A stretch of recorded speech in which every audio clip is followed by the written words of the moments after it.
Hi everyone, it's Fiona from Honouring ME Crochet, and I'm here live again today, this Easter weekend. Happy Easter everyone. And today I'm going to show how to do corner to corner crochet colour changes.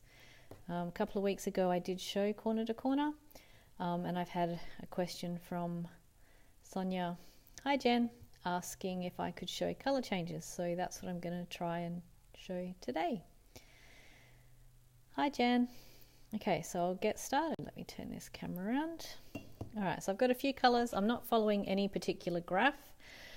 I have started already and I'm doing it corner to corner by increasing with a chain 5 and then chain 2 for each square. Traditionally it is the chain 6 and chain 3, but I think you get a tighter grid when you do it with the 2.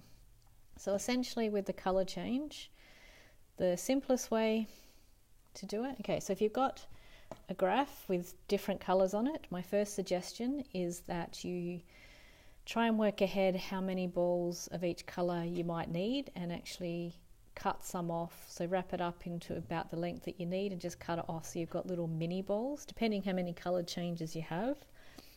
Because the idea with corner to corner, especially when you're working a graph, is to not keep cutting the yarn off. So when you change a colour, you would leave it there until you don't need it anymore, because you'll pick it up when you come back down the row.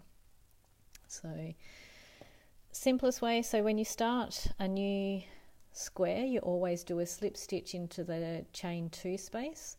So when you're going to change colour, I would slip stitch but grab the new colour for that slip stitch. Okay, and then just work that through like that, and then do your chain 2 in the new colour, and then just leave the existing colour still there because we might need to pick that up when we come back. And I always crochet in the tail of the new colour as well, so that it sort of keeps it more secure. So you've done the slip stitch, chain 2, and then I'll do my 3 double crochet before starting into the next one, and just pull that a little bit tighter so that it keeps the stitch firm. Then you can see on the back you've got the tails of the colour you switched from and the colour you switched to, so just leave them there as well. Then if I'm going to do the same colour again, then I would just slip stitch, do my chain 2, chain 3 if that's what your pattern's saying, and do the next little square. So it's not too difficult. Okay, so now I'll change this one to a green. I'm going to have yarn all over the place here.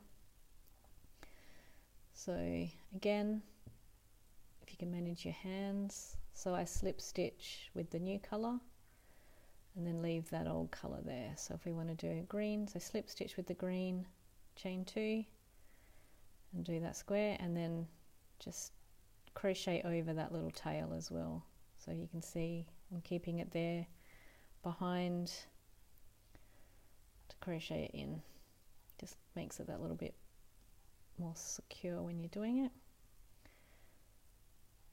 Okay, and then this side is an increase, so I'm going to chain 5, 4, 5 and 10. Okay, then second. So leave the colour there until you know you don't need it anymore. I tend to not cut them off until I'm sure I haven't made a mistake, because sometimes it can take those few rows to find the mistake as well. I just crocheted a knot in. Okay, so now if I was to switch back, so I've got the green still there, so if I want to switch back to the white, the grey that is, sorry, then it's sitting there waiting for me as well. So I've got that tail. This is why I don't do it with many colours, because you end up with a tangled mess. Okay, so if I wanted to switch now, actually I wouldn't switch, so can switch now to the grey, and then you'd have to crochet that in. So I'd do, slip stitch, that colour that's there, pull that through the green. And it keeps it all secure as well, because you're not cutting ends and leaving them to weave in. Then because I've done that over there, you'll just crochet that in as well to cover that up. So that's 1, 2, see, look at my mess. Move that out of the way. 3. Then continue, just pull them snug, slip stitch, chain 2,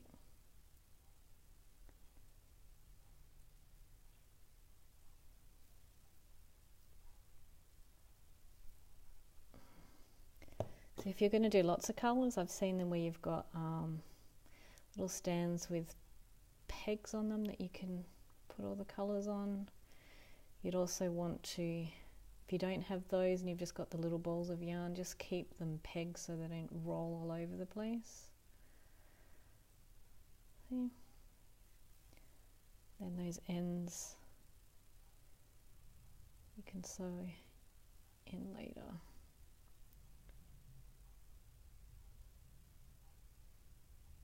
See?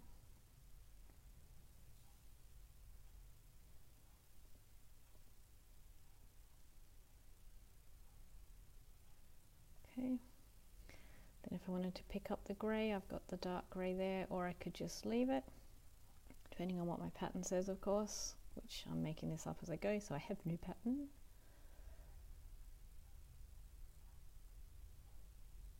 Now, if I was going to have another green square here, then I would have 2 balls of the green so that you're not cutting for when you come back to here, and you'll just end up,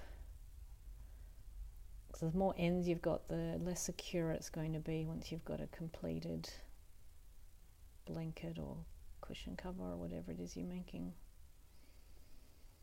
Okay.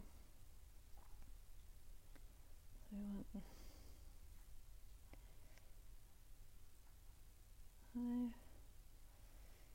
see, and then once you get further, you can cut the ends and you can sew them in more securely. You've got the ends still there to pull them tighter. And again, if I did cut them, then I would wait a few rows before I would sew the ends in. And I do recommend sewing in as you go, because there's nothing worse than getting to the end of the project and then seeing you've got hundreds of ends. And even if it's 10, it'll feel like 100, because you don't want to do them. Hi Sharon. There we go. So if I wanted to switch colours again now, I'd have to cut some because I didn't make extra.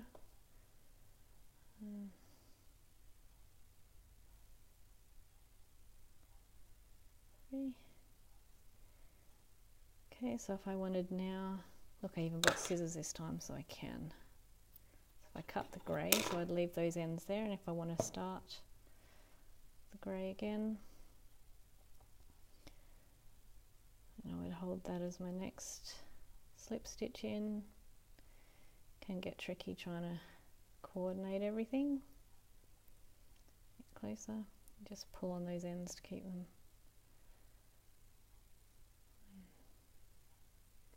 And again, just crochet over that tail so that it keeps it snug. You don't want it all falling apart before you're finished.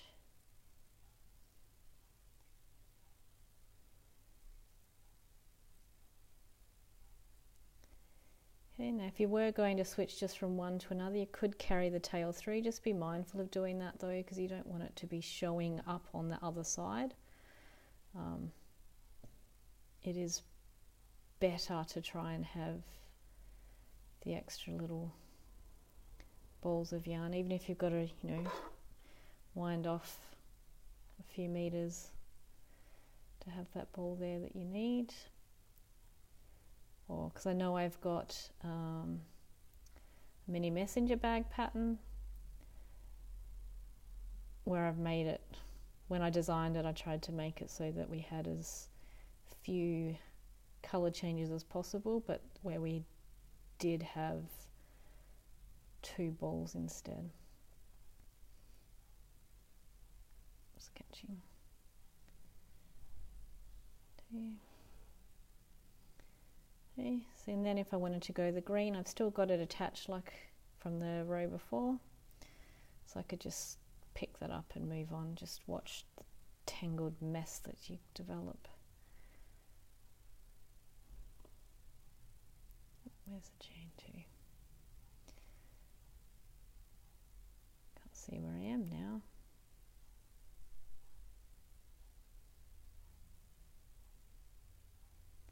Something's not gone right there.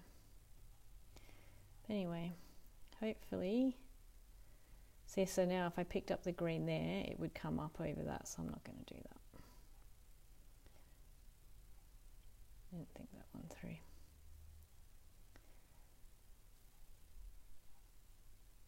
But it is one bit that is very cool about corner to corner, creating pictures out of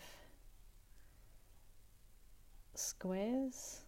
I, however, do not have the patience for that. So I admire anyone that does have the patience for that. See? So there you go, you'd end up with all these little ends that, as you know, you don't need the colour, you can cut them off and then just simply sew them in and they will work. So hopefully that makes sense for you, Sonia. If not, then add a comment and I'll try and explain what's not clear. But and then it does look neater once you cut them off and sew them in, obviously. I don't have a finished item to show in front of me. But yeah, that's it. So if you're not watching this live, then be sure to come and join the Facebook group. I'm happy to show whatever it is people need help with, just like Sonia's request today for corner to corner. Otherwise, you've just got to put up with what I want to show. But anyway, I hope you all have a safe rest of the Easter weekend, and I will see you next week in the group. Bye.